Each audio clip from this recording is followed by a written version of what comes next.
नमस्कार। त्योहार, पर्व, जन्मदिन आदि खुशियाँ मनाने के अवसर होते हैं।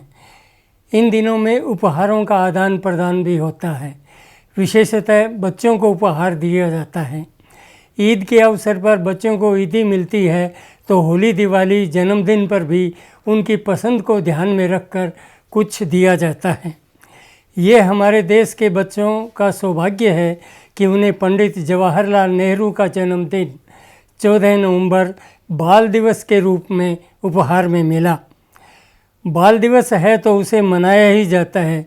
ये महत्वपूर्ण दिवस है जिसका मनाना बच्चों के साथ ही हो सकता है। गत अनेक वर्ष से बच्चे इस दिवस के आयोजनों में उत्साहपूर्वक भाग लेते रहे हैं। अनेक तो इस दिन की खुशी को मनाते मनाते बच्चे से दादा नाना होने तक पहुंच गए हैं। कोई किसी भी उम्र की सीढ़ी तक पहुंच गया हो, पंडित जवाहरलाल नेहरू के नाम से कुछ न कुछ मिलता ही है। जैसे राजस्थान के बाल पाठक, बाल साहित्य के पाठक, बाल साहित्य रचनाकारों को सरकार की ओर से पंडित जवाहरलाल नेहरू बाल साहित्य अकादमी राजस्थान का उपहार मिला है। पूरे देश में केवल राजस्थान में ही यहाँ के साहित्यकारों, साहित्य प्रेमियों को ये उपहार मिला है। भविष्य के पाठक के लिए ये अनुपम देन साबित होगी। अनुपम इसलिए कि कपड़े, गहने, महंगे सुख साधन यदि किसी को मिले तो उसका लाभ खुद तक सीमित रहता है, पर साहित्य पाठक, समाज और देश के विशाल फलक को प्रभावित करता है। एक बालक को साहित्य का उपहार उसे सुनागरिक बनाने, जीवन निर्माण करने में अनुपम और उपयोगी सहयोग देता है। स्वतंत्रता सेनानी, राजनेता के अलावा पंडित जवाहरलाल नेहरू उच्च कोटि के साहित्यकार भी थे। बाल साहित्य अकादमी की स्थापना इसलिए भी महत्वपूर्ण है कि यह एक साहित्यकार के नाम पर स्थापित है। निसंदेह इसके पीछे पंडित जवाहरलाल नेहरू का नाम बच्चों के प्रति उनकी भावनाओं के कारण ही रहे हैं। पंडित नेहरू ने अपने जीवन काल में और बाद में उनके प्रशंसकों ने बच्चों के हित में बहुत कुछ किया है। अब हमारी बारी है, हम सब की, जो पंडित जवाहरलाल नेहरू बाल साहित्य अकादमी राजस्थान से जुड़े हैं। एक अवसर मिला है अकादमी के माध्यम से बाल साहित्य और बाल पाठक के लिए कुछ करने का। राजस्थान में बाल साहित्य अकादमी की स्थापना होना, मेरा और आपका इससे जुड़ना हम सब के लिए सुअवसर है। इसके लिए हम सब का श्री अशोक गहलोत सरकार के प्रति आभारी होना चाहिए। अब देखना ये है कि बाल साहित्य और बाल साहित्य के पाठक के हित में हम कितने और कहाँ तक सफल होते हैं। इसके लिए हमें सजगता और नवीनता को निरंतर अपनाए रखना होगा। स्कूलों में लेखन प्रतियोगिताएं, असेंबली, गीत गायन के आयोजन पहले से होते आए हैं। निसंदेह पिछले कुछ वर्षों से इन गतिविधियों में शिथिलताएं आई है।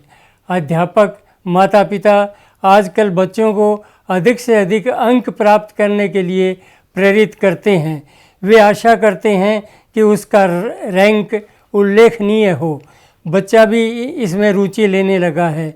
पाठ्येतर प्रवृत्तियां कुछ खेल और मोबाइल दर्शन तक सीमित हो गई है। पाठ्यक्रम के अलावा कोई वे पुस्तक पढ़ना भी चाहें तो इसलिए संभव नहीं है क्योंकि साहित्यिक पुस्तकों की दुकानें लुप्त प्राय है।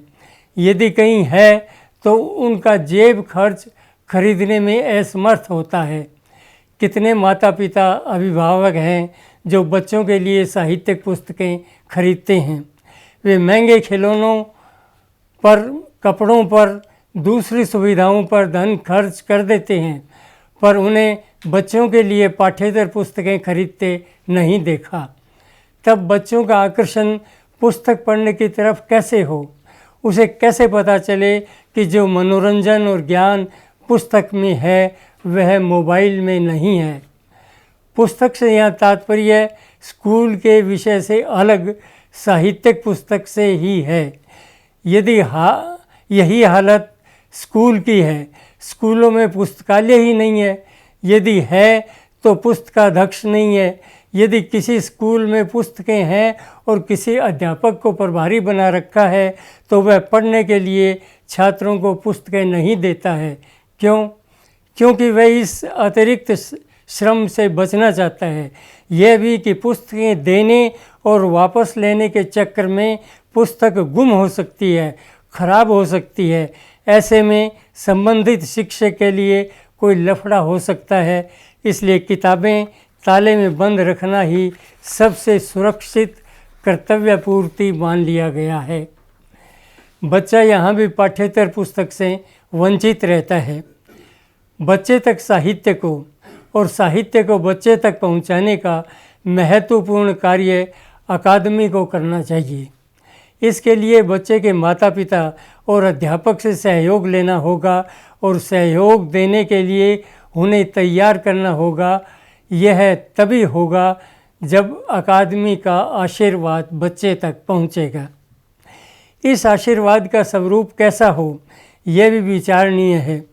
केवल कहानी या कविता ही बाल साहित्य नहीं होता है। आज के बच्चे के लिए तो हरगिज़ नहीं।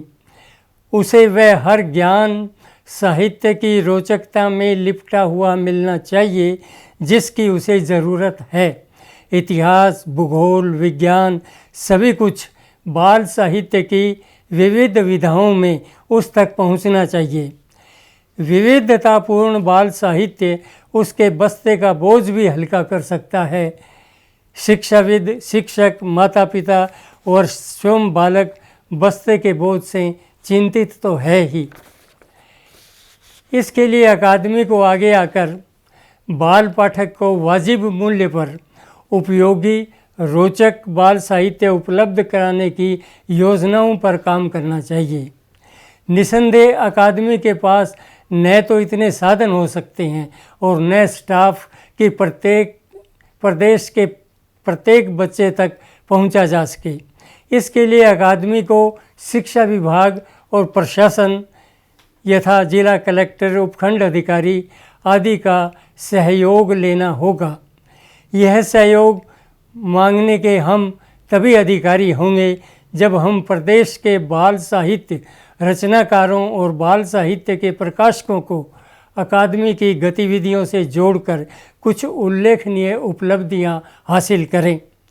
तो सबसे पहले क्या हो, यही कि अकादमी का रचनाकारों से और रचनाकारों का बाल साहित्य अकादमी से जुड़ाव हो, यही होना चाहिए। नमस्कार।